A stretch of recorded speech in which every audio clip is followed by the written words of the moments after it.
Welcome back mga ka-TV. Ang video na tatalakayin natin ngayon ay ang Chapter 18 ng Omniscient Reader's Viewpoint, at kung bago ka lang sa channel ko ay huwag mahiyang mag-like, subscribe o follow at i-click ang notification bell para ma-notify ka sa susunod na video. Paalala, ang video na tatalakayin natin ngayon ay maaaring mag-iba mula sa ilalabas na anime.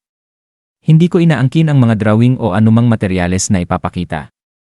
Ang layunin ko ay magpakita ng suporta at magbigay ng impormasyon tungkol dito. Ang lahat ng kredito ay nananatili sa mga orihinal na may-ari. Maraming salamat. Kinabukasan, natuklasan ni Kim Dokja na halos wala na siyang natitirang supply matapos niyang ibenta ang karamihan ng kanyang pagkain noong gabi. Kabilang ang malaking bahagi na napunta sa makapangyarihang mainstream group. Nagulat at nagalit si Jung Hyewon nang malaman ito, dahil sa tingin niya ay lalo lamang nitong pinatibay ang kapangyarihan ng grupo sa halip na pahinain ito gaya ng orihinal na plano ni Dokja.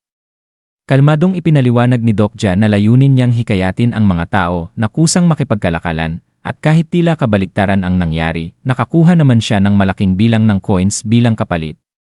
Gayunpaman, nagdulot pa rin ito ng kalituhan sa mga kasama niya, lalo na nang aminin niyang wala siyang itinabing pagkain para sa sarili. Sa kabila nito, patuloy na nagtiwala si Yo-sang sa kanya. Para bang may alam si Dokja na hindi alam ng iba. Pinayuhan niya ang lahat na kainin na ang natitirang pagkain bago matapos ang araw, at binalaan silang magsisisi kung hindi nila ito gagawin, kahit hindi niya ipinaliwanag kung bakit. Kalaunan, lalong lumala ang sitwasyon nang maglabas ng anunsyo si Cheon In-ho tungkol sa mahigpit na rationing ng pagkain, 3 biskwit lamang bawat tao, at nagpatupad ng mapanlinlang na sistema ng palitan kung saan maaaring ipagpalit ang pagkain sa anumang bagay na may halaga. Gamit ang kanyang impluensya at ang insight skill, naibaling niya ang galit at desperasyon ng mga tao kay Dokja, dahilan upang siya ang sisihin ng karamihan.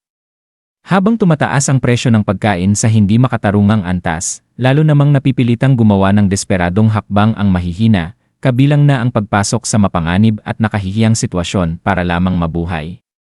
Si Jung Hyewon, nalabis ang galit sa mga nangyayaring pang-aabuso, lalo na nang makilala niya ang isa sa mga taong umatake sa kanya, ay naharap sa matinding dilema kung dapat ba siyang kumilos.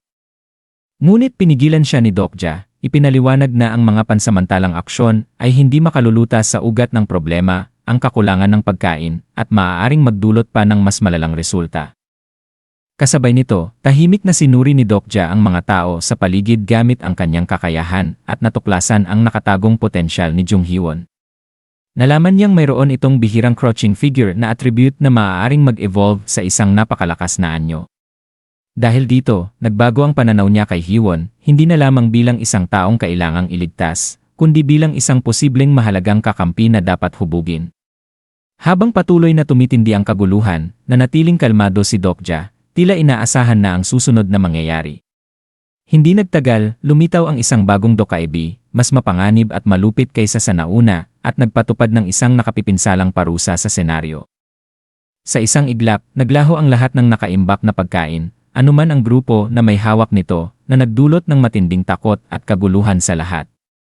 Dagdag pa rito, ipinataw ang survival cost system kung saan kailangang magbayad ng coins bawat tao araw-araw o mamamatay. Habang nilamon ng takot at desperasyon ang mga tao, nanatiling kalmado si Dokja, dahil inaasahan na niya ang pangyayaring ito at pinaghandaan na ito, na nagpapahiwatig na ang tunay na laban ay nagsisimula pa lamang. At diyan nagtatapos ang kabanata 18 ng Omniscient Reader's Viewpoint. Nagustuhan niyo ba? Mag-comment na sa baba para sa susunod na kabanata.